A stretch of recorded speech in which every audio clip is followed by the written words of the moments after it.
Let me briefly take you back 7 years ago to one of the most rockiest periods of Volition's history.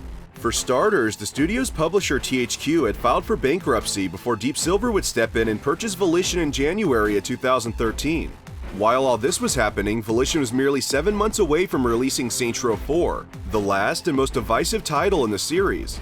This left the company with a lot of pressure to start pre-production on a new IP that'd please both their new publisher and the gaming consumer. Of course, we know this eventually led to the development of Agents of Mayhem, but what a lot of people don't know is that wasn't Volition's original concept. Our knowledge of this cancelled project comes from the 2014 video defining a project vision. In the video, Volition's senior producer Greg Donovan explains the company's evolving methods to craft a clear tone for every Saints Row title and their cancelled IP from earlier that year. According to Donovan, the project never made it past pre-production, so beyond some unseen prototype gameplay, the only glimpse of the game we have is through concept art and the shared vision canvases. The project, codenamed Zeus, was going to be a third-person open-world action adventure based in the post-apocalypse. Though Donovan doesn't go in depth into the game's story, the 3 vision canvases he displays describes that the game would have taken place 20+ years after an apocalyptic event that occurs in 2018, or 2015 based off the last 2 renditions of the canvas.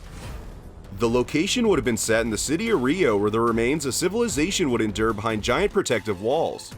Resources and power would be controlled by a hornet's nest of factions that are in a constant struggle for total dominance. Beyond the walls of the city would be an untamed environment with a plethora of riches for those daring enough to try to find them. There wouldn't be futuristic technology in the game, only post-apocalyptic machinery such as smartphones, electric cars, and modern-day weaponry. However, there would be rare access to limited military gear such as drones, practical cybernetics, and performance-enhancing drugs. The game's protagonist is described as a modern-day cowboy with no ties to any one person and is out to craft their own adventures in the grim world. As for the humor and emotional tone of Zeus, Donovan shows the game would have had a balance between Grand Theft Auto 4 and Fallout New Vegas, with Uncharted 2 being Volition's desired mark for a serious world with light humor. Can't believe you just got in. Come on in, the water's fine.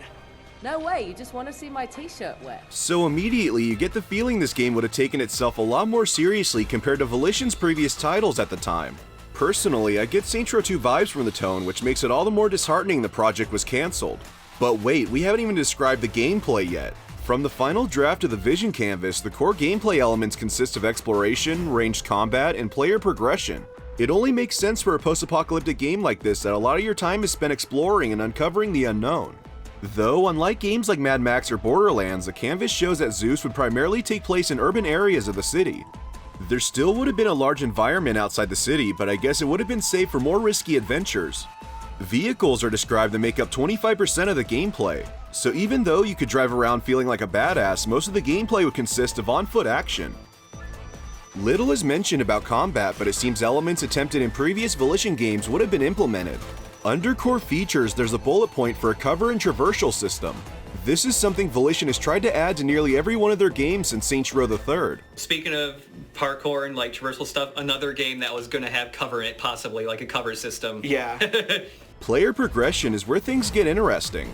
Under core pillars in the canvas, it describes the player being able to craft gear, develop unique skills, and control decisions in the world.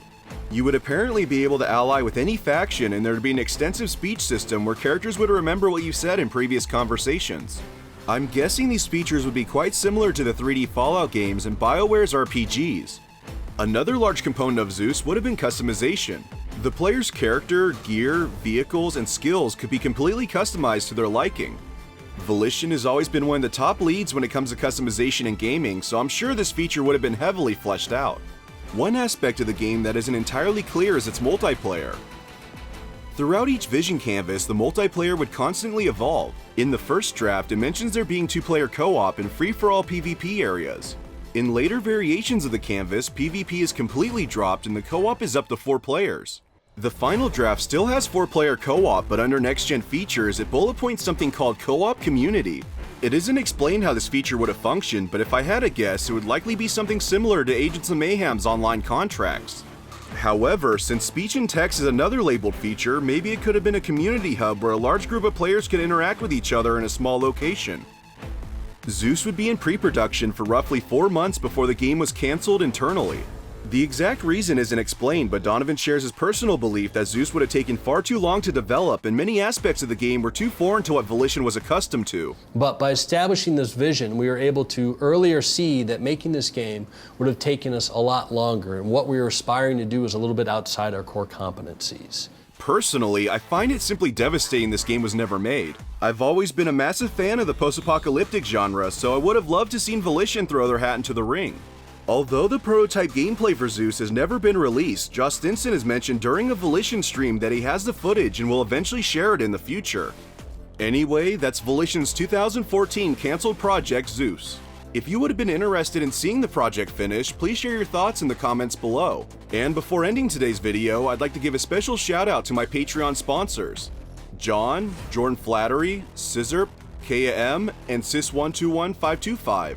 Like always, thank you for watching, and I'll catch you guys next time.